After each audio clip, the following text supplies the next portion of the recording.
vous avez évoqué au début l'atteinte à la liberté d'expression, notamment sur Internet. Est-ce que la Commission informatique et liberté a émis des réserves sur la loi en voie d'être votée? Est-ce qu'elle n'a rien fait? À quoi sert-elle? Oui, on va faire circuler pour qu'on discute. Passe le micro, voilà. Tu vas intervenir?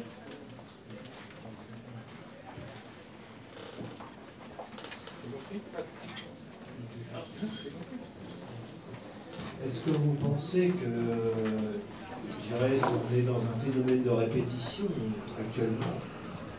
Justement, en parlant de l'affaire Dreyfus, c'est un rappel historique, rappel de l'avant-Seconde Guerre mondiale, la crise économique, la stigmatisation des minorités.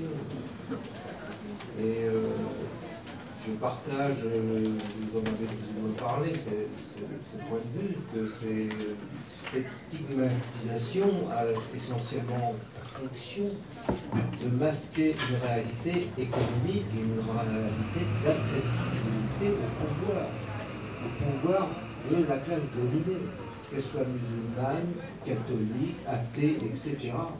Parce que quand on est OS à Renault, comme c'était le cas notamment dans les années 70, et aujourd'hui qu'on est chômeurs, précaires et compagnie, je pense que la question de la stigmatisation a surtout pour fonction de masquer cette réalité-là.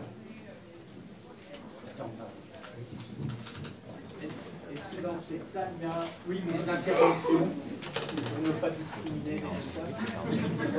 Oui, tu me dis que j'ai fait.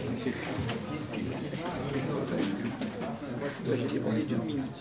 Deux questions, je vais être rapide. La première, c'est globalement, j'étais d'accord sur votre ligne, mais à partir du moment où on fait constat que la question musulmane est une question qui masque les questions essentielles, comment on fait pour la combattre sans en parler? C'est-à-dire que comment on fait pour éviter que ce soit le centre du débat, pour aborder les questions essentielles, puisque en dénonçant ça, on continue de cristalliser et de faire que le débat tourne autour de ça. C'est une espèce de... Voilà, je ne sais pas comment en sortir. Et la deuxième, c'est comment faire pour que ces populations, ce peuple ou ces gens d'origine musulmane, comme vous dites, soient impliqués dans la lutte. Comment faire pour qu'ils soient ici ce soir, ce qui semble difficile, et comment faire pour qu'ils soient moins sensibles, non, mais, globalement, les quartiers populaires, et c'est assez flagrant de voir la sociologie, et c'est pas, je ne dénonce pas, c'est très bien que tout le monde soit là, mais comment faire pour que ces gens des quartiers, d'ailleurs c'est pas que des musulmans, ça peut être des noirs, ça peut être des blancs, mais soient sensibles à cette question-là, et soient moins sensibles aux idées d'un Soral ou de gens qui soient assez... Voilà.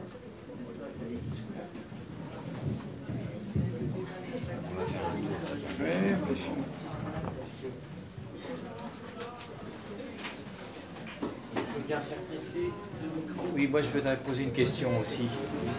Je voudrais poser une question. Finalement, là, quand on écoute bien ton intervention, il y a quelque chose de très subtil dedans et qui est un chemin très étroit en fait. Parce que d'un côté, tu expliques bien le danger de l'essentialisation et de l'assignation à l'origine, qui fabrique des ennemis irréductibles. Et de l'autre côté, donc le premier problème auquel on est confronté, et d'un autre côté, tu dis qu'il y a un autre risque, c'est ce que tu as appelé l'assimilation, c'est-à-dire un universalisme abstrait, qui du coup fait disparaître toutes les différences. Il n'y a plus que des citoyens universels, donc c'est entre les deux qu'il faut arriver à se situer.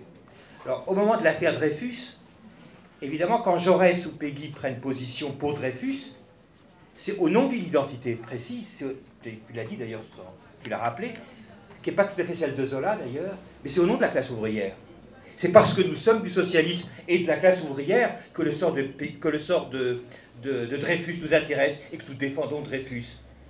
Donc il y avait cette identité, c'était au nom de la classe ouvrière. Et c'était, du coup, la bataille était menée dans les courants socialistes contre les courants comme Jules Guesde ou autres, qui étaient indifférents à la question de Dreyfus. Donc il y avait cette identité d'eau.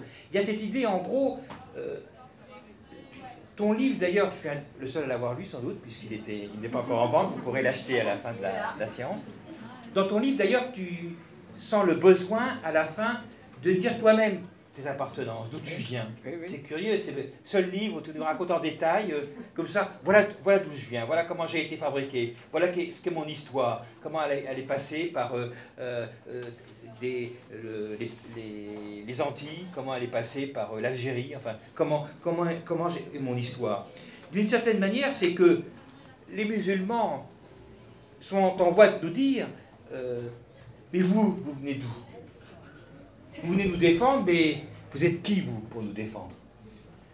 Et aujourd'hui, la réponse qui consisterait à dire comment, au moment de l'affaire Dreyfus, nous sommes de la classe ouvrière, nous sommes du socialisme. Et c'est pour ça que nous vous défendons.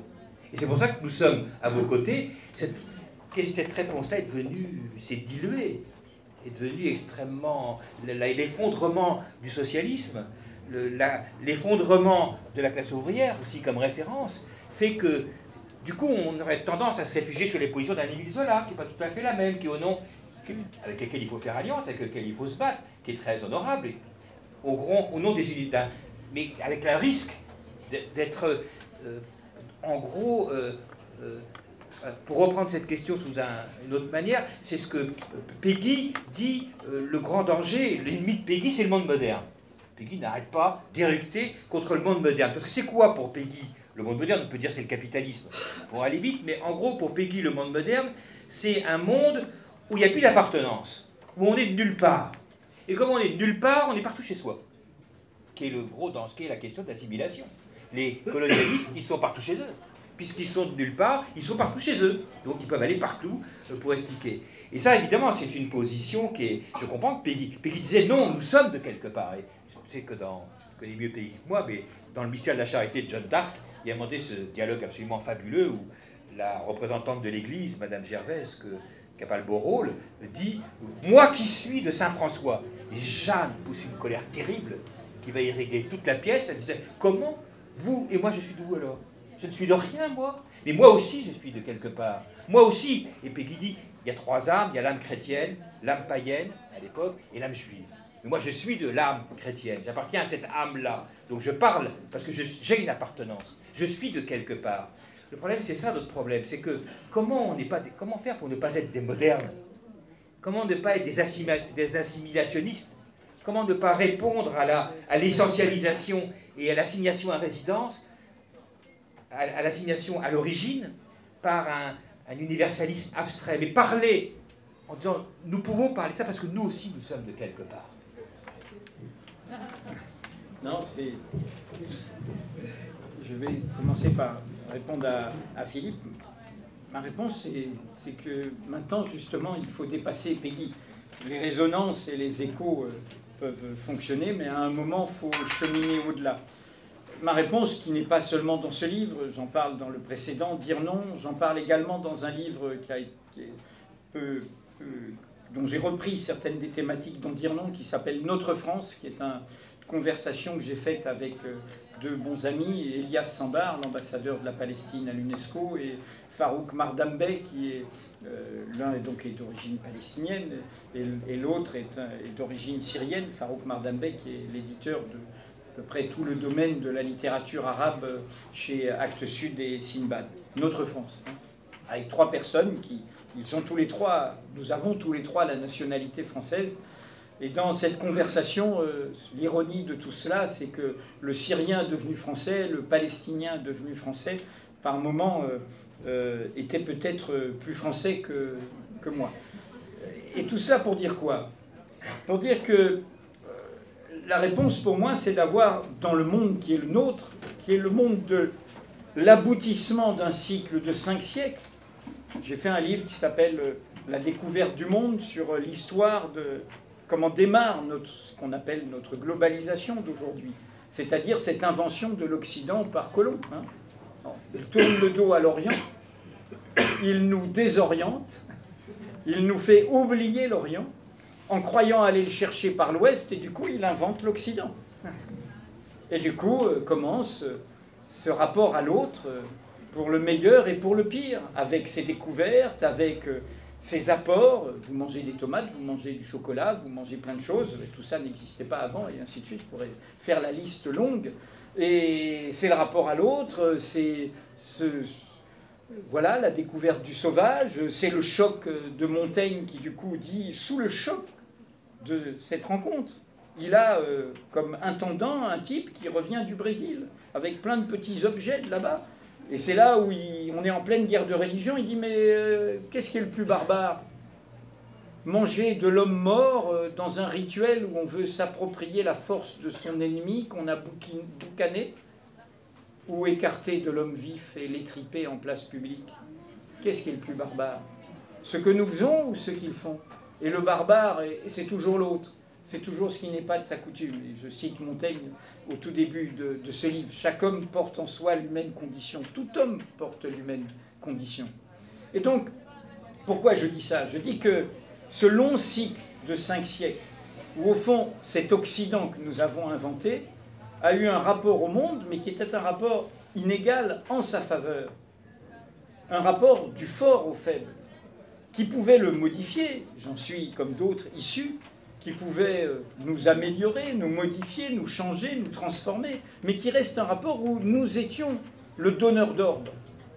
Cette histoire-là se termine sous nos yeux. Nous sommes contemporains de la fin de cette histoire. C'est ce qui se joue depuis un demi-siècle.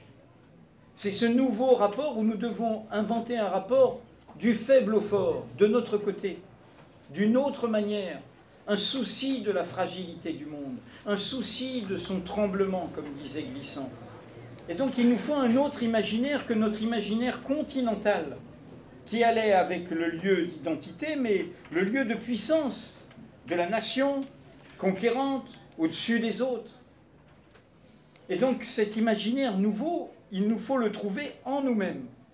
Je prétends de livre en livre que nous l'avons en nous-mêmes, à cause justement de notre longue histoire de lien avec le monde. Alors de la diversité de notre peuple. Je prétends que parmi d'autres, Édouard Glissant ou Fanon, qu'on pourrait relire, porte l'imaginaire dont nous avons besoin, l'identité-relation, non pas l'identité à racine unique, l'identité crispée sur elle-même, qui finalement va s'étioler, va être rentrée dans une nécrose, dans une clôture, dans une virulence. Mais l'identité qui crée la relation. Il n'y a d'identité que de relation. Et Glissant disait, je peux échanger sans me perdre ni me dénaturer. Échanger et me changer sans me perdre ni me dénaturer. Et donc c'est cela qu'il nous faut retrouver. Et si je confie mon propre itinéraire, c'est pour expliquer que si nous nous arrêtons 2 secondes, nous sommes tous faits de ça. Nous sommes tous à la fois de quelque part et du chemin que nos vies nous ont fait construire. Je suis un Breton, oui, d'accord, de famille bretonne, d'un père catholique, d'une mère protestante, un protestant et une catholique à la fin de la guerre, mais ça faisait problème dans les 2 familles. Et mes 2 grands-mères, elles sont mortes dans les années 60, elles ne sortaient pas en cheveux, c'était les mauvaises filles qui sortaient en cheveux. Elles sortaient avec un foulard ou avec un chapeau. Et à la génération du grand-père, mon grand-père, le mariage a été arrangé par le grand-oncle chanoine, comme dans la classe. Je dis ça parce que notre histoire est faite de ça, c'est une histoire populaire. C'est en effet toujours la question du peuple. Je dis souvent comme un argument pédagogique. On dit, ah, ils arrivent chez nous et ils ne parlent même pas français. Alors non seulement on le dit maintenant au café, mais vous savez qu'on le dit dans la loi maintenant. Comment vous demandez à un jeune enfant d'apprendre une langue étrangère? D'aller dans le pays, de se plonger, comme on nage dans la piscine. On s'imprègne, on prend les mots et on va très très vite. Vous savez ce qu'on demande à tous ceux qui veulent venir étudier chez nous maintenant? On leur demande de passer des examens de français dans leur pays d'origine. C'est le consulat qui valide ça avant qu'ils puissent avoir le visa. On leur demande de connaître le français avant, pas de venir l'apprendre ici. Et du coup, je dis, pour faire la pédagogie de tout ça, je dis, comment on dit, c'est un peu oublié, en français, quelqu'un qui parle mal notre langue? Celui-là, j'ai rien compris, c'était du baragouin, hein. Il baragouine, celui-là. Il baragouine. Et baragouine, d'où ça vient? C'est très très vieux. C'est les travailleurs bretons, misérables, fuyant la disette, qui était, je rappelle que la Seine-Saint-Denis a d'abord été un département breton, hein, le 9-3, hein, pas oublié, mais oui, c'est vrai, et c'est vrai, et c'est vrai, c'était une migration intérieure, et ils étaient vus comme, vous savez, Bécassine, vraiment obscurantistes, catholiques, obscurantistes, hein, dans leurs croyances, avec leur poivre, leurs bêtises, leur alcoolisme, leur machin, ils avaient tous les... Et donc ils arrivaient et ils demandaient, ils ne savaient pas parler français. Et ils demandaient au café du pain, comme ici, du pain et du vin. Bara le pain, Gouine le vin. Donc baragouiner. Bon, c'est comme ça. Donc je dis ça pour expliquer comment nous devons retrouver en nous-mêmes cet imaginaire-là. Et cet imaginaire, il est dans notre peuple. Et le peuple le sait. Donc pour moi, les idéologies que nous combattons, pour répondre à votre question, elles viennent d'en haut.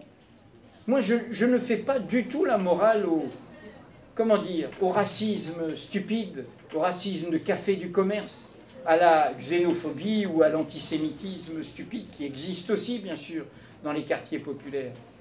Hein, je ne fais pas la morale à cela.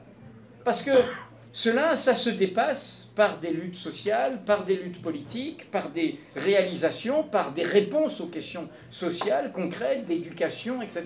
En revanche, ce qui me paraît beaucoup plus grave, c'est ce qui s'infiltre par en haut, ce qui se banalise par en haut, et qui va de soi.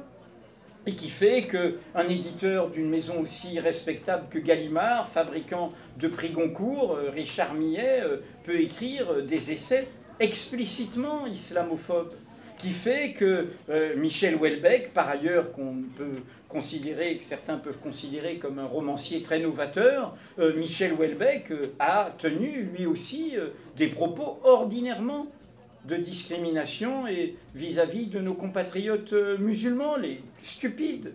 Parce que cela rend crétin. Et c'est une stupidité qui, au bout du compte, évidemment, se diffuse en actes et en discrimination très violente. Donc, ma réponse à ta question, quand je dis, après mon itinéraire, je dis, bah moi, oui, j'ai été façonné par mon enfance antillaise, mon adolescence et ma jeunesse algérienne, et en même temps, la famille que j'ai fondée avec la femme de ma vie qui est originaire de l'immigration juive d'Europe centrale. Donc, je brasse tout ça, je suis fait de tout ça. Mais réfléchissez à vos parcours aux uns et aux autres et à vos familles. Vous trouverez tout cela.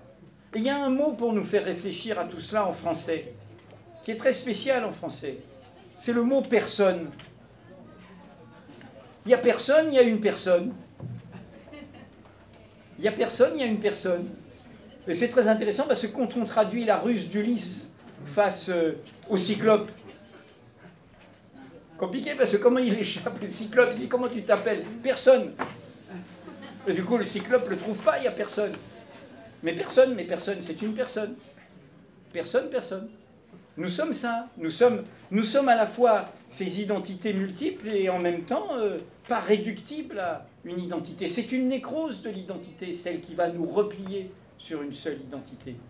Et par ailleurs, quand je dis replier, c'est celle qui va être une identité de clôture, de refus d'autres.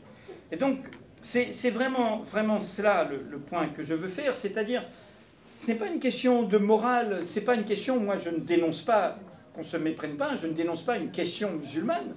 Je pense que beaucoup, depuis qu'on parle de ce livre depuis hier, beaucoup de compatriotes se reconnaissent dans ce livre. Quand je dis de compatriotes, de gens qui vivent ici, pour moi, se reconnaissent et se disent, voilà, je connais, je ne sais pas si c'est votre cas, je connais des familles de travailleurs dans lesquelles les parents ont la nationalité française et sont venus du Maghreb. Bon, on respecte le ramadan, il y a un fils qui est marié à une fille qui porte le foulard, deux autres filles qui sont avec des Français d'origine différente, de familles chrétiennes ou laïques ou rien du tout. Et tout cela est dans la diversité d'une famille et de l'histoire de cette famille. Et encore une fois, le processus de laïcisation, c'est ce que nous allons faire ensemble. Quand se fait la marche pour l'égalité et le racisme, contre le racisme, en 1983, c'est une marche d'affirmation, nous sommes de cette cité. Et qu'est-ce qui se passe? On a raconté ça au moment de son trentenaire, il y a un an. On va ramener cette affaire à l'identité. On va l'appeler, dans la vulgate médiatique, la marche des beurs. Ils ne se disaient pas les beurs, arabes, verlan. On ne les renvoyait pas, ils ne se renvoyaient pas à l'origine, ils faisaient chemin. Et ils inventaient leur chemin en marchant dans la diversité de leurs diverses origines, y compris en leur sein eux-mêmes. Et du coup, on a renvoyé à cela. Et donc, il faut dégager le chemin. Il faut dégager le chemin. Il faut sortir de cela. Il faut sortir, et vous voyez bien que tout cela se joue dans des moments très concrets. J'ai écrit il y a 6 ans dans Mediapart un article très, je crois, pédagogique, argumenté contre les bêtises de Dieudonné, en lui rappelant cette phrase de Frantz Fanon dans Peau noire, masque blanc, disait, je me souviens toujours de notre professeur de philosophie, qui nous disait, quand on dit à Fort-de-France, classe antillaise, dans la diversité des créolisations et des métissages, quand on dit du mal d'un juif, dressez l'oreille, on parle de vous. Derrière tout négrophobe, derrière tout antisémite, il y a un négrophobe. Et je pense que le piège du racisme, c'est que c'est une haine de soi, parce que c'est une haine de l'humanité, donc de soi-même au bout du compte. Et donc je dis ça, mais en même temps, j'ai pris position contre la dramatisation, l'utilisation, l'exploitation de Dieudonné dans une sorte de mano à mano par Manuel Valls, dans le même mécanisme que les lois antiterroristes, c'est-à-dire s'attaquant à une liberté principale, la liberté d'expression. On en rend compte après, mais on ne va pas interdire a priori. Le droit de manifestation, le droit de publication, le droit de réunion en démocratie sont des droits fondamentaux. Et s'il y a des dégâts du droit d'expression, du droit de réunion, du droit de manifestation, on en rend compte après. Mais ce n'est pas des droits sous condition. Et vous voyez bien ce mécanisme qui, évidemment, brandit les uns contre les autres. Le discours fait par Manuel Valls au moment des événements de la guerre de Gaza au Veldiv est un discours, je l'ai expliqué dans un article sur Mediapart, qui est révoltant sur le fond. On est au Veldiv, qui est le lieu où s'est gagné symboliquement cette bataille menée contre François Mitterrand, qui ne voulait pas déverrouiller cette histoire. Et donc c'est un moment de souvenir de cela. Et que fait-il dans ce discours? Vous le savez. Dans ce discours où on parle d'un génocide, d'un crime contre l'humanité, il prononce les mots jeunesse, quartier populaire, islam, antisémitisme. Et il fait cet amalgame où en essentialisant, en grossissant, à partir, bien sûr qu'il y a eu des incidents, tout ce qu'il y a de plus, des violences antisémites à Sarcelles, et qu'il faut évidemment condamner. Bon. Donc, de la même manière qu'aujourd'hui, nos compatriotes, encore une fois, je dis toujours comme cela, d'origine, de culture et de croyance musulmane, ne sont pas comptables de ce qui est commis, des crimes, des barbaries commis par des gens qui se réclament indûment dans un projet idéologique totalitaire de cette religion. Et c'est ce qu'ils ont dit aujourd'hui dans l'appel des musulmans de France, qui est très largement signé, bien au-delà du précédent appel de la semaine dernière. Donc c'est cette main tendue qu'il faut faire. Quand vous me demandez qu'il faut-il faire, il faut déjà tendre cette main. Il ne faut pas laisser dans cette solitude. Quand vous êtes minoritaire et que le bruit est à cette discrimination ordinaire, cette stigmatisation banale, vous avez 2 attitudes. Une attitude de repli, c'est pas trop bon pour nous, il faut être discret, il ne faut pas se montrer. Et puis il y a une attitude de radicalisation et de fierté. Imaginez que vous êtes ces musulmans d'origine, de culture et de croyance, que vous êtes citoyen de Béziers. Béziers qui est une ville en crise depuis très longtemps, dont le quartier historique, comme c'était le cas à Paris avant que ça se gentrifie souvent, au centre de la ville est un quartier populaire, où sont les ouvriers de ce département, les ouvriers agricoles notamment, qui font le vin du plus grand vignoble de France. Que fait ce maire, qui est une honte dont le journaliste doit se souvenir, car il fut longtemps, pendant 30 ans, le responsable de Reporters sans frontières. Ce maire élu, Robert Ménard, au nom du Front National, dans la stigmatisation, et on rejoint ce que vous disiez, c'est la stigmatisation du peuple. Première décision, on ne met pas de linge aux fenêtres dans ces quartiers-là. Parce que c'est le centre historique, il ne faut pas mettre de linge aux fenêtres. Vous êtes en Méditerranée, vous allez à Naples et à Palerme, il y a du linge aux fenêtres. Vous allez à Alger, il y a du linge aux fenêtres. Non, pas de linge aux fenêtres. Arrêté municipal. Dans ces quartiers-là. Dire aux gens du peuple qui ne peuvent pas sécher leur linge dans l'appartement. Mais ce gens du peuple, ils ont cette histoire dont je viens de parler. Deuxièmement, juste uniquement dans ces quartiers-là, interdiction couvre-feu pour les jeunes de moins de 13 ans. Couvre-feu dans ces quartiers-là. Et cerise sur le gâteau, la seule fête populaire qui a lieu chaque année à Béziers, on peut être contre la corrida, c'est autour de la feria. Et comme vous avez vu, ouverture de la corrida par une messe catholique au cœur des arènes. Et donc, voilà le scénario. Et quel est le scénario? C'est de dire à d'autres, vous n'êtes pas chez vous ici. Disparaissez. D'où l'enjeu de la question de l'espace public, de l'affirmation. Cette demande d'effacement en permanence, c'est de dire, mais ne soyez plus là. Comme cette façon d'avoir grossi la question des prières dans la rue, c'est d'abord des questions de locaux, d'espace pour des gens qui veulent pratiquer leur culte. On dit, ah, voilà, et donc, ne soyez plus là, ne soyez plus visibles, effacez-vous.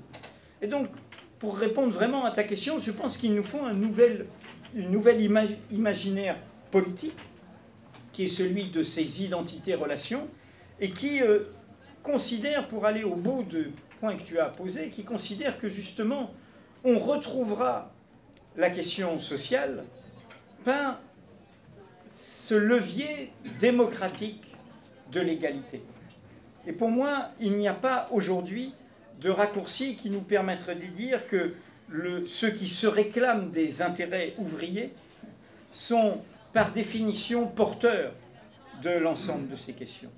Et qu'aujourd'hui, pour reprendre une formule qu'aimait bien Daniel Ben Saïd citant Marx, Marx disait « chaque révolution a sa question de banquet ». Il y a un moment une question qui devient celle qui fédère tout le monde, qui emporte tout le monde, au-delà des intérêts, au-delà des particuliers, où tout le monde se retrouve. Un peu ce que les Français de l'époque ont vécu au moment de mai 68, même si ça ne s'est pas traduit politiquement, où tout d'un coup tout le monde parlait, tout le monde se retrouvait dans une conversation, tout le monde avait envie de se parler, tout le monde sortait de ces clôtures et de ces fermetures. La question de banquet aujourd'hui, c'est la question démocratique. Et nous le voyons bien à tout point de vue, y compris sur le débat économique. Un président peut faire la politique inverse sur laquelle il a été élu en le décidant tout seul. Un président peut décider de la guerre tout seul, et ainsi de suite. La question démocratique qui va bien au-delà de la question institutionnelle, c'est que la démocratie, ce n'est pas simplement le vote, ce n'est pas simplement choisir des représentants. Aujourd'hui, ce qu'ils font aujourd'hui donnerait raison à ce slogan que nous avons pour certains adopté, mais qu'avec le recul on peut trouver ridicule, élection piège à con. Je vote et je suis trahi. Ah bon, élection piège à con, pourquoi j'irai voter? Donc ce n'est pas seulement voter, ce n'est pas seulement choisir des représentants. C'est une délibération, c'est une participation, c'est des contre-pouvoirs, c'est un pluralisme qu'il faut. Et je pense vraiment que cette inventivité autour de la question démocratique, portée de manière tâtonnante par des mouvements comme les indignés, comme Occupy Wall Street, comme Podemos aujourd'hui en Espagne, et comme d'autres, et par l'ensemble du réseau. Attac a fait son université européenne, et il y avait un réseau formidable des mouvements sociaux et un forum social européen qui a été... On voyait cette diversité d'actions. Il y avait des gens aussi des États-Unis, d'autres pays qui étaient là. Et donc, pour moi, c'est là qu'est le levier. Et le levier face à quoi? Est-ce que nous sommes dans la répétition? On va dire la répétition, ça ne se répète jamais, c'est tragédie, farce et tout. Moi, je ne travaille pas la répétition, j'espère que... Mais c'est une mise en garde de résonance. C'est une alarme. Comment les mécanismes se mettent en branle. Et comment, d'une certaine manière, les catastrophes peuvent arriver par le fait qu'à un moment, on n'a pas freiné. On n'a pas su dire stop. Et à un moment, l'engrenage est devant nous. Et l'engrenage nous emporte. Vous le voyez bien aujourd'hui. Notre société a supporté une vague d'attentats en 82.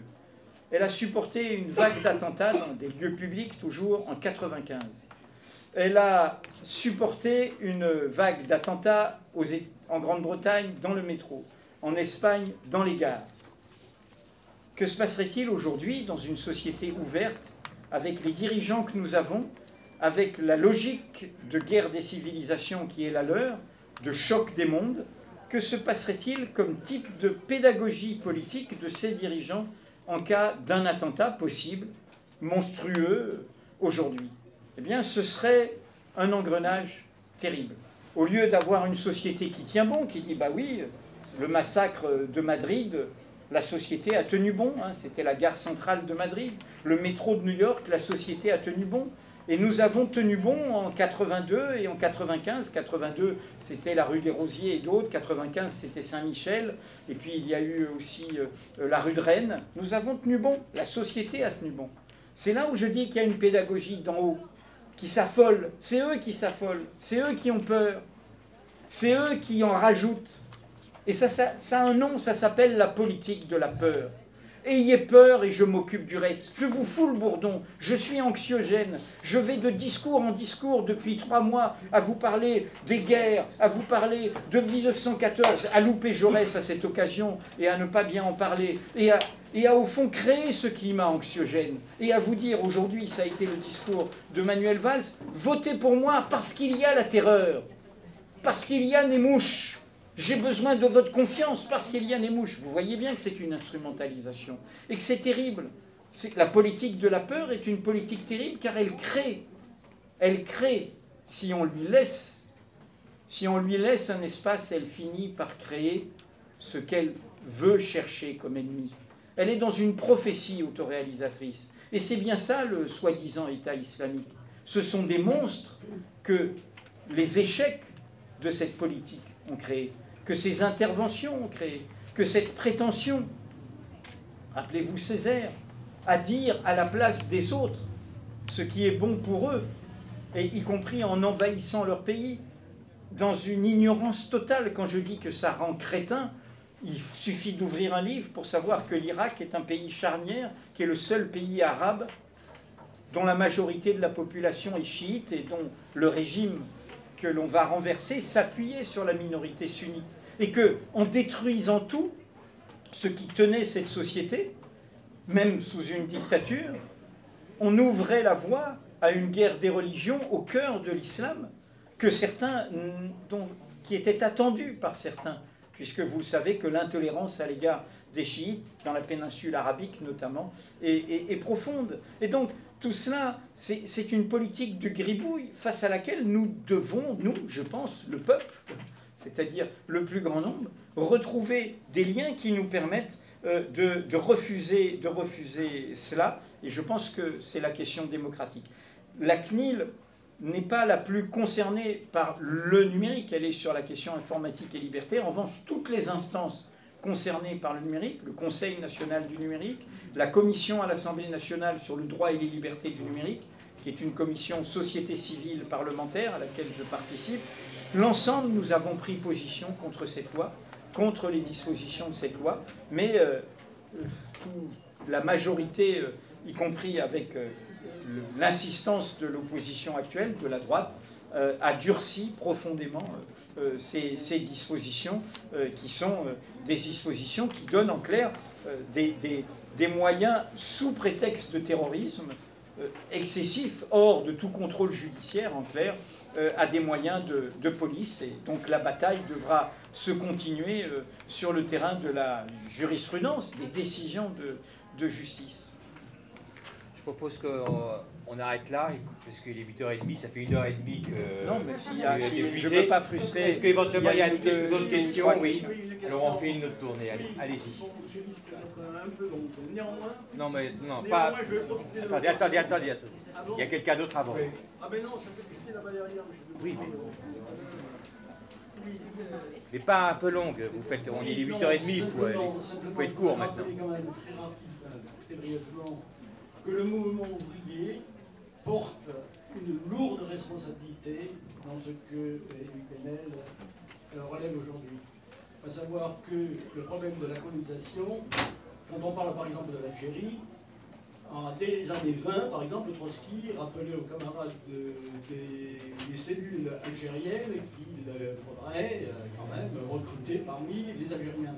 Quand on évoque Torres expliquait que les Algériens ne pouvaient pas accéder à l'idée communiste et qu'il fallait qu'ils demeurent sous la responsabilité du grand parti communiste français qui ferait la révolution. Et une fois que nous aurions fait la révolution, on donnerait aux Algériens plus de liberté pour qu'ils puissent effectivement accéder à leur indépendance. Donc il fallait d'abord que nous fassions, nous, notre révolution ici. Bon, bref, etc., etc. Bon, alors aujourd'hui, enfin, je prends un raccourci parce qu'on n'a pas de temps, malheureusement. Mais aujourd'hui, ce que je considère moi comme extrêmement grave au sein du mouvement ouvrier, c'est que le mouvement ouvrier français et européen d'ailleurs n'est pas pris en considération, un, ce qui s'est passé en Bosnie, deux, la révolution d'indépendance contre le colonialisme russe, et je veux dire que là, les partis ouvriers de gauche comme d'extrême gauche n'ont pas pris position en défense du peuple tchétchène et des peuples du Caucase à aucun moment. Je me rappelle qu'en 2004, j'ai rencontré Ben Saïd dans l'avion, Ben Saïd avec lequel d'ailleurs j'ai beaucoup visité à l'époque, même avec les doublés. Bon, donc, je lui ai rappelé comment se fait-il qu'on ne fasse rien sur cette guerre coloniale atroce. Eh bien, il me répondait, lui, moi, je m'occupe du Brésil, donc voilà. Bref, ce qui veut dire qu'il n'y a pas pris, il n'y a pas de, comment dirais-je, il y a un déni de cette réalité-là au sein du mouvement ouvrier. J'ajoute qu'aujourd'hui en Syrie, ce qui se passe en Syrie aujourd'hui, avec une auto-organisation des populations, qui a Alep, oui, qui a Alep, tient toujours. On ne va pas refaire tout le tour du monde. Tient contre Daesh. Je le sais parce que je fais partie d'une ONG, on va en Syrie. Comme on va à Gaza. Et comme on est allé en Tchétchénie d'ailleurs. Donc, je veux dire, ne pas laisser ce peuple-là, le tour mur, se battre jusqu'au dernier, le déni de cette réalité-là au sein du mouvement ouvrier, c'est une véritable catastrophe. Et je le sais parce que j'ai présenté des motions à la FSU par 2 congrès, et mes motions en défense du peuple syrien comme en défense du peuple tchétchène ont toujours été repoussées. Merci. Ok. Il y a Philippe et Charles.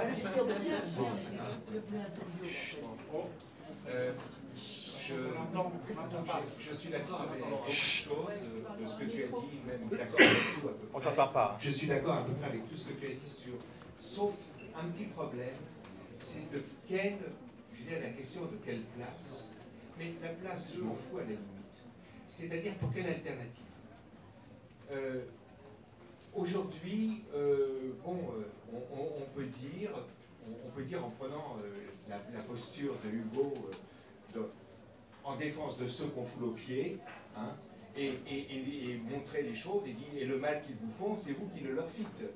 On peut prendre cette position-là, mais elle est simplement morale. Or,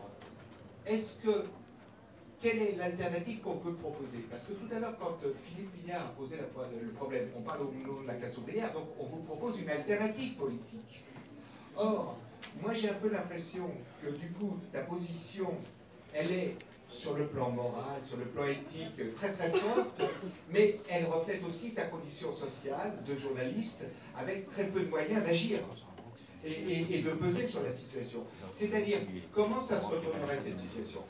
Enfin, pour me contredire un petit peu, je dirais aussi, j'ai un peu l'impression que, d'une certaine façon, comme certains problèmes, il n'y a pas de solution à certains problèmes, si ce n'est que la domination de l'Occident va toucher à sa fin, et de façon irréversible et irrémédiable on va. Et qu'aujourd'hui, on a les derniers soubresauts de quelque chose qui va peut-être être terrible, qui va peut-être se passer de façon sanglante, mais qui ne sont jamais que les derniers soubresauts d'un Occident qui ne peut plus dominer le monde comme il l'a dominé pendant 5 siècles. Charles, tu passes le micro derrière.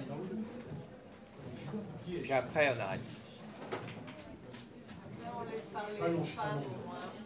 Vous voulez parler? Vous voulez parler? Allez-y. Charles. Ouais. Oui, bien sûr, les femmes passent toujours derrière, évidemment.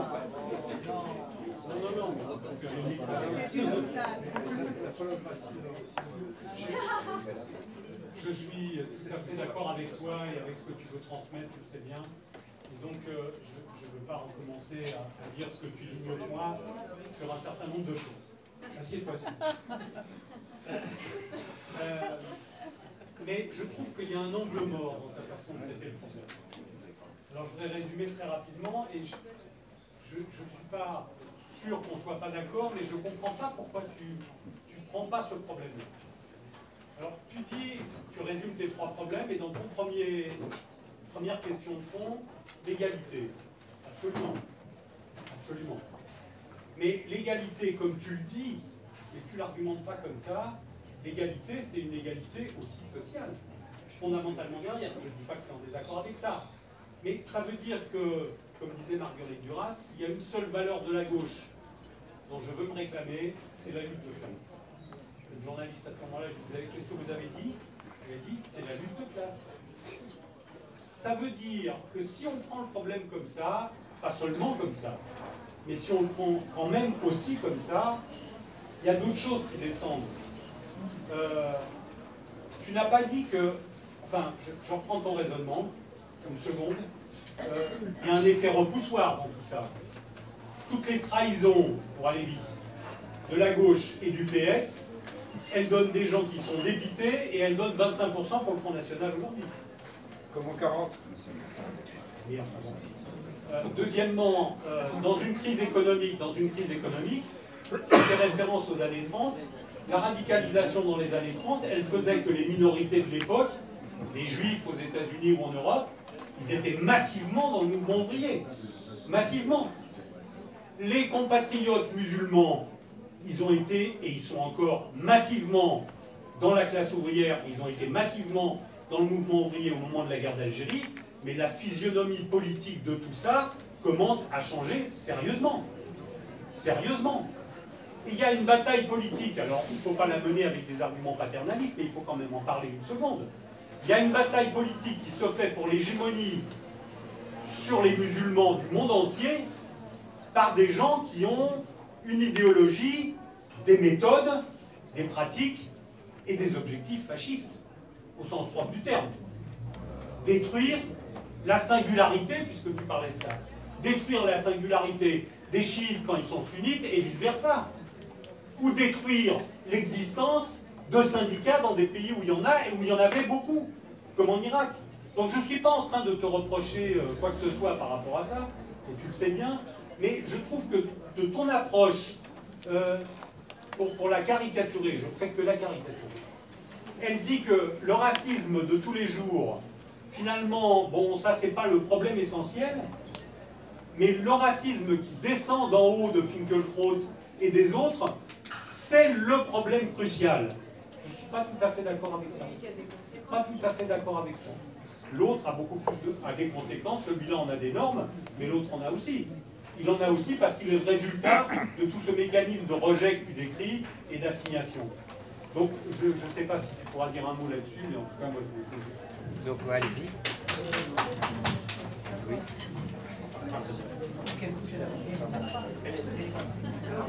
Ça tombe bien la façon dont tu as conclu, parce que, en fait, moi, je voulais juste te demander, pendant tout l'été, il se trouve que j'étais chez moi souvent, j'ai beaucoup écouté la radio, et toutes les semaines, on était abreuvés à une heure de grande écoute, le samedi, je crois, midi et 1h,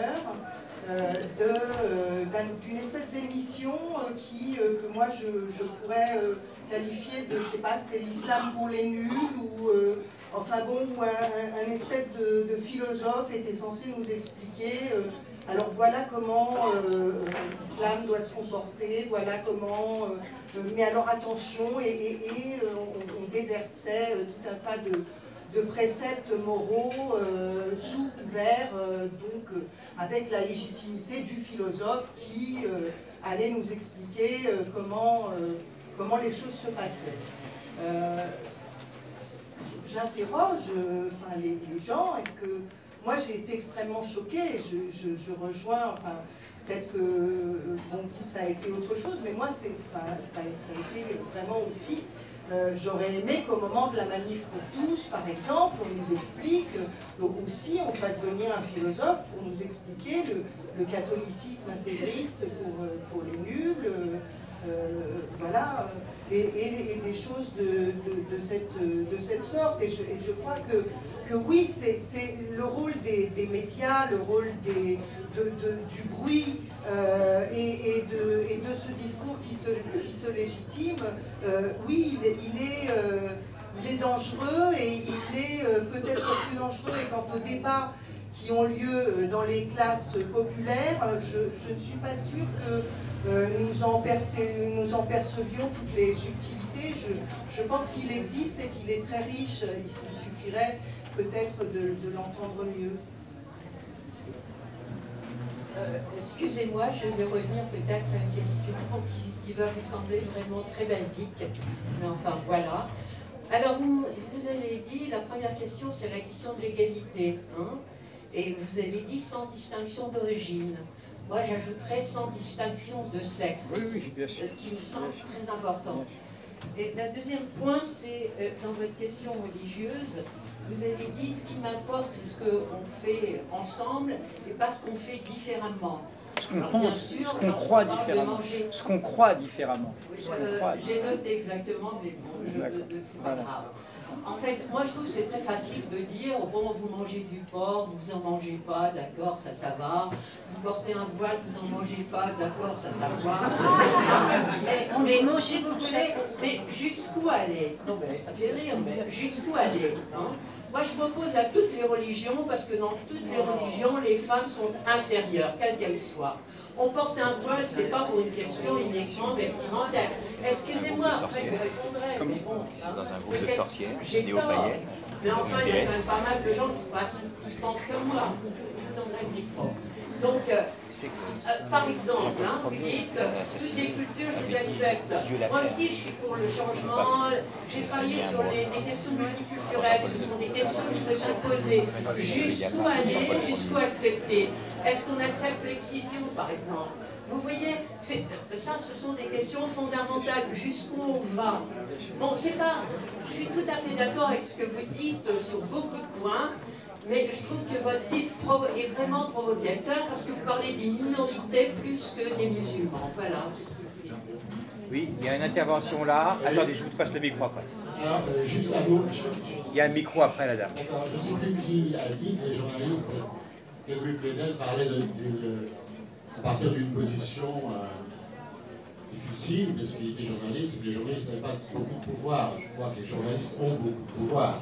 C'est quand même extrêmement heureux qu'Edoui Plenel, parce que c'est Edoui Plenel, écrive ce livre. Ça, c'est une première chose. La deuxième affaire, c'est que ça rejoint peut-être ce que disait Charles, évoqué par certains, c'est-à-dire évoquer la question, essayer d'aborder un peu la question politique. Aborder la question politique, c'est l'aborder en se trouvant devant un véritable abîme. Les organisations politiques, on parle de celles qui nous intéressent, se revendiquant du progressisme, à ma connaissance, ont connu un coup d'arrêt épouvantable, et ce, au début des années 30. Il faut se rappeler de la position des bolcheviks.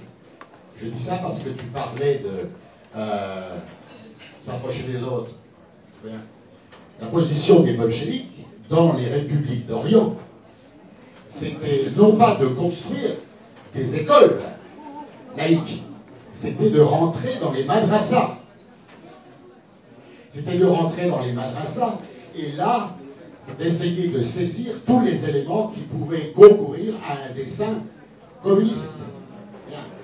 Or, ceci a été brisé par Staline, qui a prenant argument de l'instauration de la première journée internationale de la femme, a envoyé ces gens dévoiler de force les femmes dans les peuples d'Orient. Bon, j'en ai fini là, et je pense que il y aurait à rechercher et à reconstruire l'histoire de cette ruine depuis déjà maintenant près d'un siècle. Madame, là, allez-y. Alors moi, je n'avais pas vraiment une question, mais je voulais intervenir par rapport à ce que Madame a dit sur les questions peut-être que les livres traitent qui sont minoritaires. Et personnellement, moi, française et d'origine musulmane, je trouve pas du tout, je me suis vraiment reconnue dans ce que Edoui Plenel disait, c'est-à-dire qu'il y a vraiment une stigmatisation. Et peut-être que quand on n'est pas d'origine musulmane, quand on allume la télévision et qu'on entend en fait le discours, ça nous parle moins. Mais malheureusement, c'est vraiment ce qui se passe. Et après, nous, à notre niveau, on n'a pas la chance, on ne peut pas intervenir sur des plateaux télé, on ne peut pas se défendre, on ne peut pas trop revendiquer nos origines. Et bien sûr, on n'est plus, je parle de moi, deuxième, troisième génération, on est d'origine ouvrière, mais on n'est plus forcément maintenant. Et justement, quand on n'est plus d'origine ouvrière et qu'on est plutôt cadre, on veut vraiment nous mettre à chaque fois dans une case et on nous demande systématiquement d'où on vient et ce qu'on fait dans la vie et pourquoi on en est arrivé là. Après, par rapport au livre, moi je ne l'ai pas lu, mais par l'intervention de monsieur qui parlait en fait des conflits chiites et sunnites, je pense que ça c'est encore un autre problème. J'ai pas lu le livre, donc je sais pas, mais j'ai l'impression que là on parlait vraiment des problèmes des musulmans en France et du ressenti en France de la pression vers l'assimilation qui est constante finalement. Et en gros, si on a réussi, il faut qu'on s'assimile. C'est comme ça que je pense. Alors, il y a quelqu'un qui va intervenir tout à fait derrière. Il faudrait faire passer le micro derrière. Allez-y, levez la main pour qu'on vous repère, voilà, qu'on puisse vous passer le micro. Bon, on va voir quand c'est intéressant. Je voulais dire deux petites choses par rapport à la question des attentats. Déjà, il me semble que le monde occidental en son entier a assez mal digéré le 11 septembre 2001.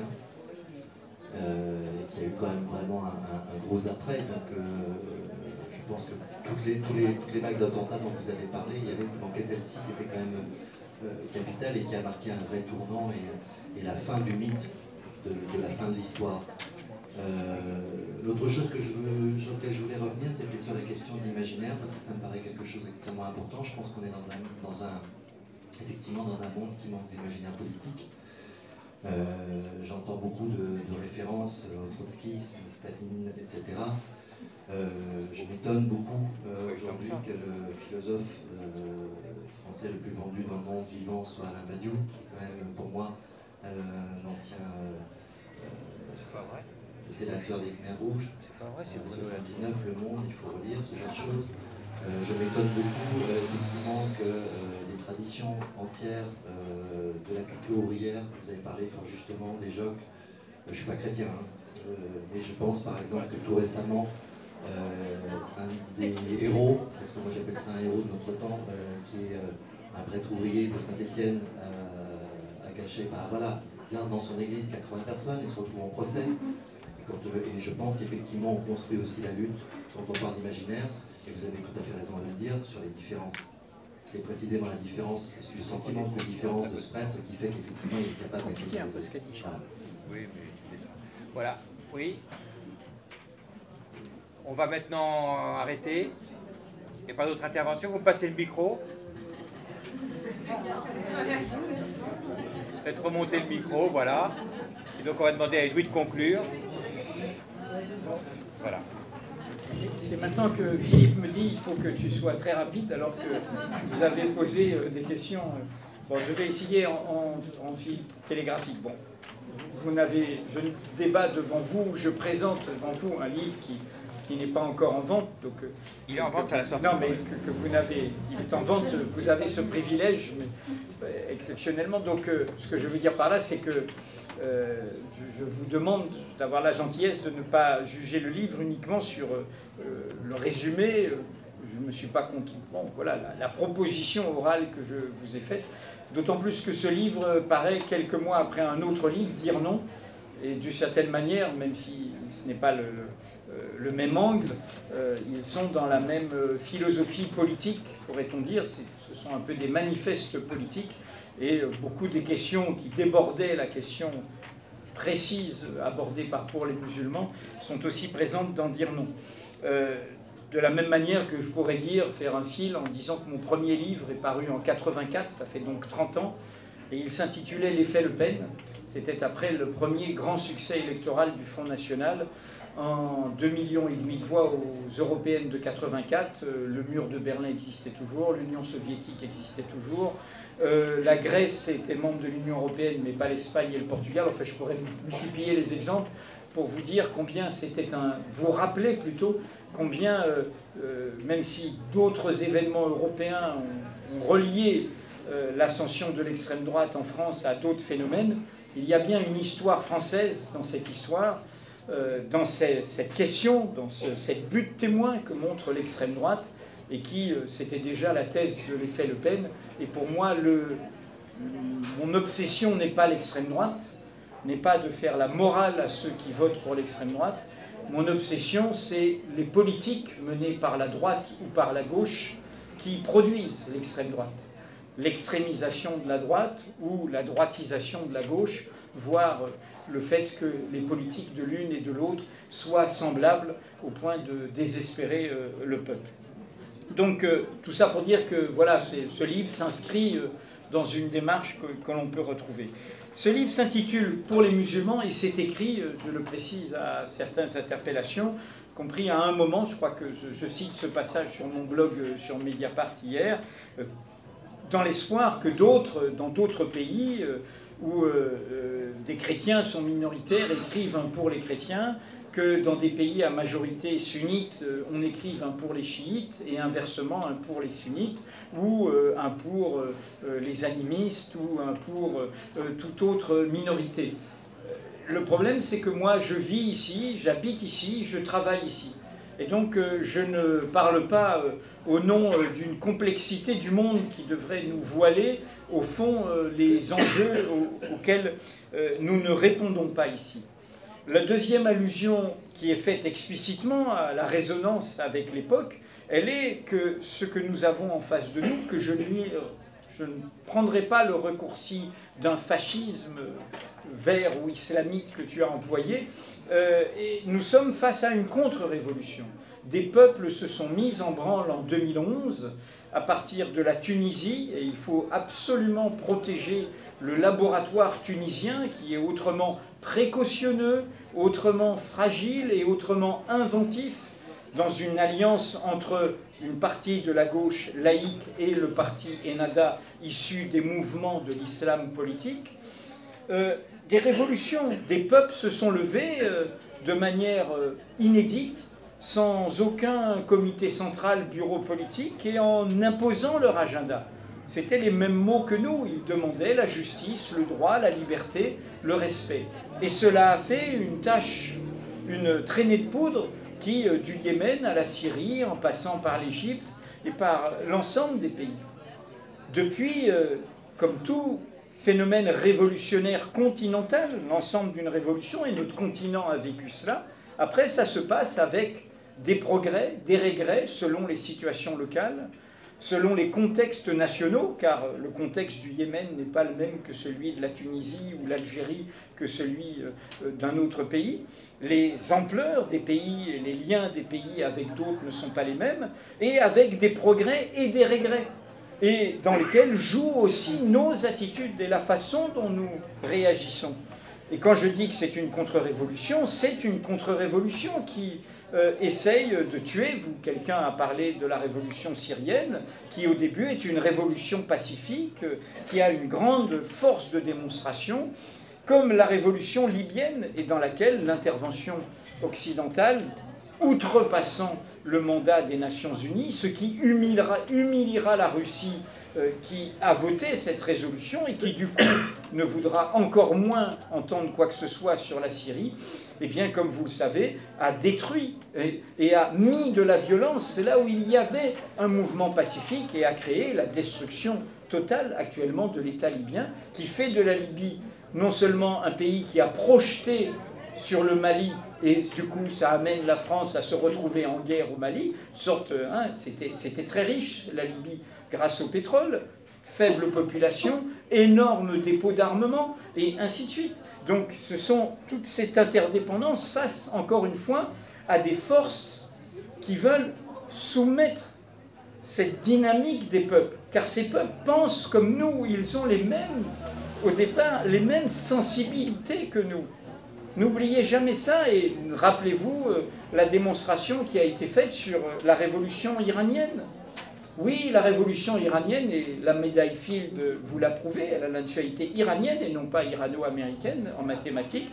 Oui, le rendez-vous des civilisations est à l'œuvre en Iran. Bien sûr que c'est un régime machiste avec ce qu'on impose aux femmes, mais c'est sous la révolution iranienne que les femmes sont devenues majoritaires à l'université, dans les cohortes universitaires, diplômées, que le corps enseignant est devenu majoritairement féminin, que l'éducation a progressé, que le nombre d'enfants par femme, ce qui prouve profondément de manière anthropologique qu'il se passe quelque chose, c'est-à-dire le contrôle par les femmes de leur corps, eh bien, est le même que nous, approche de 2 enfants par femme.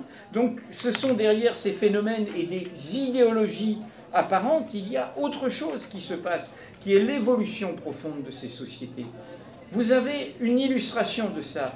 C'est cette alliance apparemment contre nature, et qui est au cœur de l'alliance convoquée hier à l'Élysée, de 2 régimes. Le régime égyptien, qui, après les erreurs, pour le moins, et les excès du président Morsi, des frères musulmans, qui lui-même a voulu créer un état d'urgence, a voulu forcer son avantage, mais il jouait, dans le cadre de l'islam politique, il jouait le jeu démocratique. Mais il l'a débordé, il a été trop loin.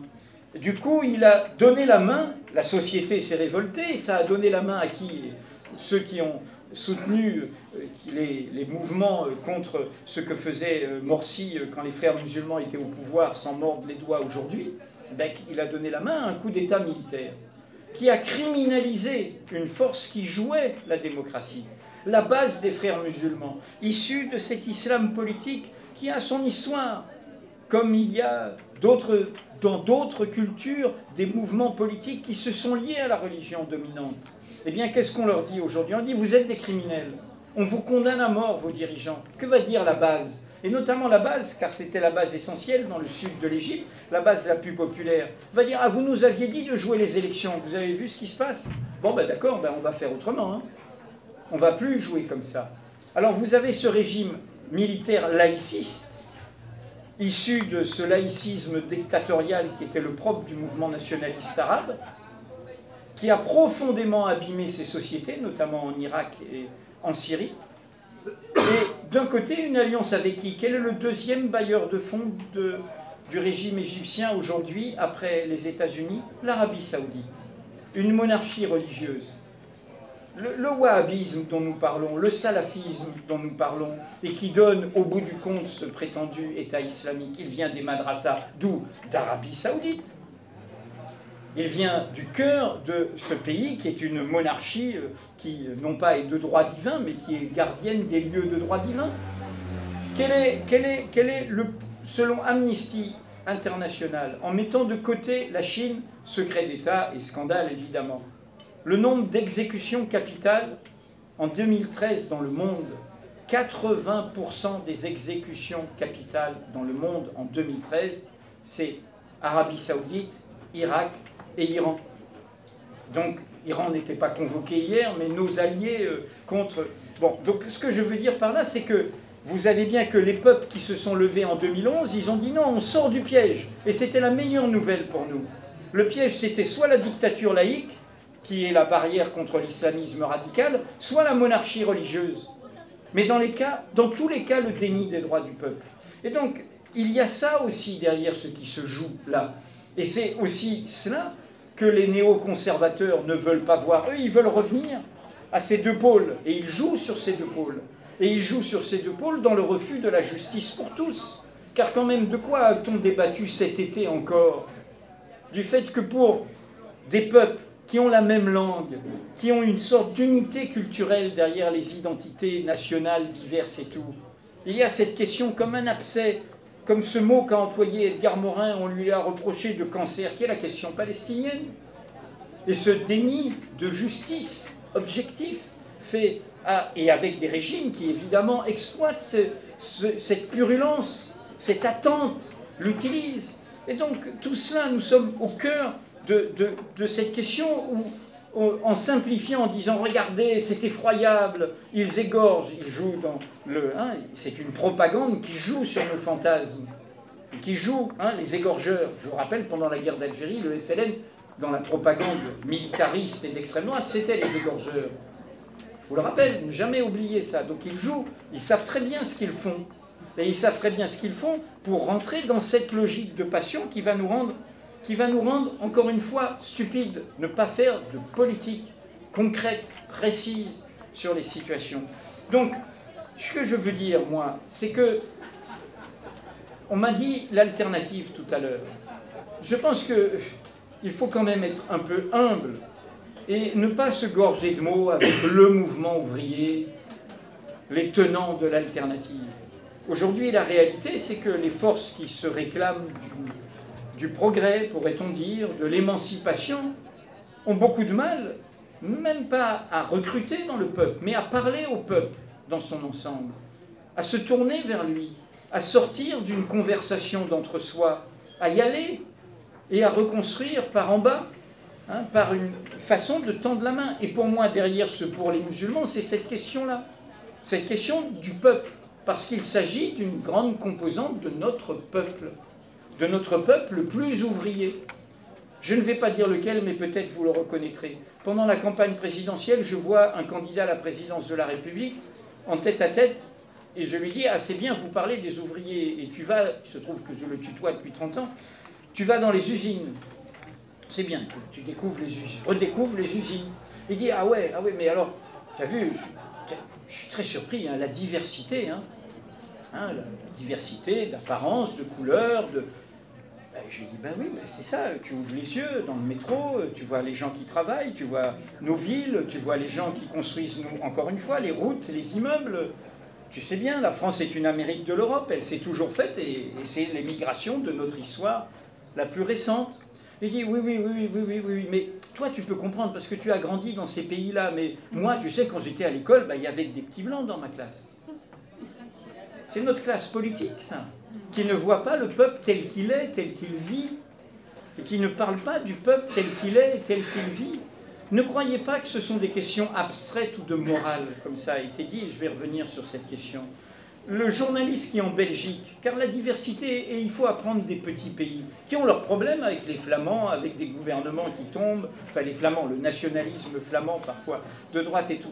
Le journaliste qui est le Patrick Cohen de la radio publique France Inter, quoi. Le France Inter belge. Je vais en Belgique, on discute, il est d'origine marocaine, et pour moi, comme il y a eu une forte immigration marocaine en Belgique, il vient de là. Il dit, mais non, mais je ne suis pas belge, je suis français. Ah, je dis, ah bon, bah oui, je suis ch'ti, hein, je suis du Nord, là. Je dis, ah bon, bah oui, je voulais être journaliste de radio. Et il est très bon, c'est lui qui est la vedette du radio tous les matins. J'ai oublié son nom, mais un nom, j'allais dire bien de chez nous, mais donc très, très identifiable. Et il me raconte son histoire. Il dit, bah oui, j'ai commencé à Radio France, à la maison de la radio. Mais au bout d'un moment, j'étais bon, mais au bout d'un moment, on m'a dit, mais si tu veux progresser, il faut changer de nom. Et puis quand même, tu devrais éviter certains sujets, etc. Le plafond de verre existe. Ce n'est pas quelque chose. Et demandez à tous ces jeunes qui aujourd'hui, des pays où le français est présent, des pays où qui ont des cousins ou de la famille ici, qui disent je vais aller au Québec, plutôt faire mes études, je vais aller au Canada. Donc c'est quelque chose de très profond. Donc quand on m'a dit tout à l'heure, c'est une position abstraite un peu morale. Pour moi, c'est la morale concrète. Et je ne crois pas que la morale soit quelque chose qu'on doit mettre de côté. Je ne crois pas que les questions de principe soient des questions aujourd'hui secondaires. Et ce ne sont pas des questions abstraites si vous lisez le livre en revenant sur le débat sur la laïcité ou sur la question coloniale. L'égalité, c'est bien, par rapport à ta question, Charles, c'est bien dans ce sens que je l'entends. Je dis dans l'autre livre, dire non, que la devise républicaine, liberté, égalité, fraternité, la liberté, ça peut être la liberté de s'enrichir, donc de créer des inégalités, et la fraternité, ça peut être le droit de choisir ses frères, donc d'en exclure d'autres. Ce qui fait pivot, ce qui fait levier, ce qui est la dynamique, c'est ce mot d'égalité, qui ouvre la question de l'égalité des possibles, de l'égalité des droits, sans distinction d'origine, de sexe, d'appartenance, etc., etc. C'est une question essentielle, car l'extrême droite, ce n'est pas que des vilains, ou des méchants, ou des dangereux. C'est une idéologie. Et elle a ses talents intellectuels, qui ont essayé de tenter l'ami Peggy dont on parlait, l'Action française, Maurras et les autres. Ces talents intellectuels, ils ont théorisé depuis le début, face à ce qui est né d'une révolution, le droit naturel, cette idée que nous naissons libres et égaux en droit, et que nous avons ce chemin à construire de droit, et qu'il est infini, et que c'est une révolution permanente, en effet, et que ce sont des droits toujours à conquérir et à inventer. Eh bien, eux disent, contre cette idée du droit naturel, non, nous naissons inégaux. Et eux théorisent l'inégalité. Et donc la hiérarchie dans l'humanité. La hiérarchie entre les hommes et les femmes, hiérarchie entre les conditions, hiérarchie entre les nations, hiérarchie entre les peuples, hiérarchie entre les cultures, hiérarchie entre les civilisations. C'est ça l'affrontement que nous avons avec toutes ces forces. Ces forces-là, ce sont les forces des tenants de l'inégalité, mais de l'inégalité comme idéologie. Et donc nous avons, et ces forces ne sont pas des forces obscurantistes lointaines, elles sont chez nous, elles sont chez nous. Et l'important, c'est d'abord, avant de prétendre les combattre ailleurs, de montrer notre capacité, notre force pour les combattre le plus fortement et le plus vivement ici. Et en effet, pour continuer dans la résonance et la complicité avec ce que tu dis, cela veut dire de prendre conscience que non, la gauche n'est en rien propriétaire des principes. La gauche, ce n'est pas la morale, ce n'est pas le droit, ce n'est pas la justice. Ce n'est pas vrai, ça. Nous sommes assez divers pour savoir que la gauche, dans sa diversité, a souvent, parfois, momentanément trahi les principes, les valeurs et la simple morale politique. La vertu. Donc, de quoi parlons-nous? Nous parlons en effet d'intérêts sociaux différents.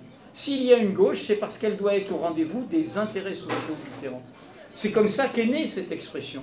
C'est que la société porte des intérêts sociaux différents. Et qu'une société vivante, c'est celle où on permet qu'il y ait une représentation, une expression, un affrontement, une confrontation d'intérêts sociaux différents.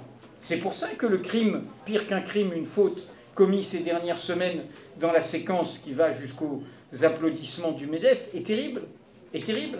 Parce que la gauche est niée dans ce qui est sa raison d'être. Ne pas prétendre qu'elle est en charge comme ça dans l'abstraction d'une nation, mais qu'elle est portée, face à d'autres forces politiques, par le souci des plus fragiles, des plus opprimés, des plus exploités. C'est ça qui crée la gauche, c'est ça qui la fonde. Autrement, ce n'est pas l'idée qu'elle soit en soi la justice, qu'elle soit en soi le droit. Et donc ce n'est pas l'idée qu'il y a un mouvement ouvrier qui, de droit, serait en prétention de dire quelle est l'alternative. C'est d'abord que le peuple soit convié à l'inventer. Et c'est bien le chemin. Et là, je vais jusqu'au bout de l'interpellation. Oui, je pense qu'il faut retrouver un chemin 19e. Oui, je le crois. On a cité Hugo tout à l'heure.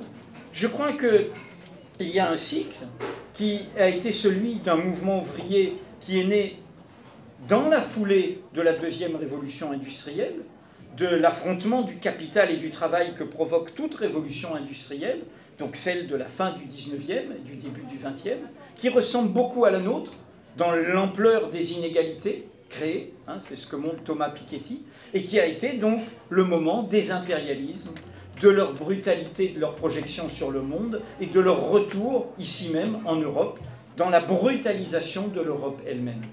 Nous sommes dans un nouveau cycle face à une troisième révolution industrielle, face à une crise de ce rapport au monde de ceux qui ont apporté la catastrophe au monde, car je répète encore une fois, ni l'Asie, ni le Moyen-Orient, ni l'Afrique, ni l'Amérique du Sud n'ont apporté de guerre mondiale. Donc nous devons nous interroger, c'est-à-dire que quand même l'hubris et la démesure sont bienvenus de nos logiques d'affrontement. Et je vais jusqu'au bout, vous avez entièrement le droit d'être de votre point de vue contre les religions, et moi je suis areligieux, mais je suis avec vous pour combattre des idéologies qui, au prétexte de religion, dénieraient les droits des femmes, dénieraient les droits des individus, etc. Mais nous sommes assez enseignés par le XXe siècle pour savoir que des régimes se réclamant de la raison, voire des régimes sans Dieu, ont été capables de commettre des crimes bien pires par leur ampleur que des régimes proprement religieux. Que donc le fait de ne pas croire ou d'affronter les religions n'est pas en soi le critère de l'invention d'une alternative. Donc moi, ce à quoi j'appelle, c'est que dans ce moment-là, nous devons retrouver en effet une ligne de crête, une ligne de principe. C'est au fond cette idée que l'on retrouvait dans la vitalité du Marx politique, celui des révolutions du printemps des peuples, celui commentant la Commune de Paris, qui déstabilisait les partis politiques existants, qui cherche l'événement. Et dans ce moment-là, pour moi, et c'est le lien entre dire non et pour les musulmans, dans ce moment-là, On s'engage et puis on voit. On s'indigne et puis on voit. C'est ça le message de Hessel que beaucoup ont moqué en disant « mais ce type, il n'y a pas de programme politique, c'est de la moraline ». Mais Hessel disait quelque chose de beaucoup plus fort. Il disait « vous êtes responsable de votre liberté, vous êtes comptable de votre liberté, qu'est-ce que vous en faites ?» Nous ne pouvons pas nous lamenter, je l'ai écrit dans Notre responsabilité, un article après les désastres électoraux des européennes et des municipales. Nous ne pouvons pas nous lamenter en disant c'est la faute à ceux qui nous dirigent. Qu'avons-nous fait? Aucune formation politique composant la gauche ne peut s'exonérer de la responsabilité de ce qui se passe. Et ni nous, en tant que citoyens, nous sommes requis là où nous sommes, là où nous travaillons. Moi, je suis requis comme journaliste là où je travaille et dans le chemin que je dois inventer là où je suis. Nous sommes requis. Ne soyons pas spectateurs de notre désastre. Et donc, qu'est-ce que ça veut dire? Ça veut dire que nous disons non à ce qui nous paraît insupportable et en disant non, nous appelons à inventer collectivement notre oui. Dans tous les lieux où je suis passé cet été, à Attaque, à l'Université d'été des Verts, chez les jeunes socialistes, partout où on m'a invité, et ailleurs, je ne pouvais pas, pour des raisons d'agenda, aller au NPA, mais j'aurais pu y aller aussi, hein, c'est pas un souci. Je citais ce poème d'Antonio Machado, Caminante no hay camino, ce poète républicain espagnol qui est mort à Collioure en 1939 après avoir franchi la frontière. Caminante no hay camino. Toi qui chemines, il n'y a pas de chemin. Qu'est-ce qu'il veut dire? Il ne veut pas dire il n'y a pas d'espoir. La suite, je ne suis pas assez hispanisant pour bien vous la citer, la suite c'est toi qui chemines, le chemin s'invente en marchant. Merci. Et donc je crois que nous sommes dans ce moment-là. Et donc nos points d'appui doivent être des points où on ne se pose pas d'abord la question « est-ce que j'ai une réponse à tout? Est-ce que j'arrive à penser globalement tout ?» Qu'est-ce qui, ici même, ne doit pas être acceptable? Et qu'est-ce qui, ici même, me fait retrouver le chemin où une conversation se passe au cœur du peuple? Et donc, c'est en ce sens que j'ai voulu faire cet appel. Merci. Bravo.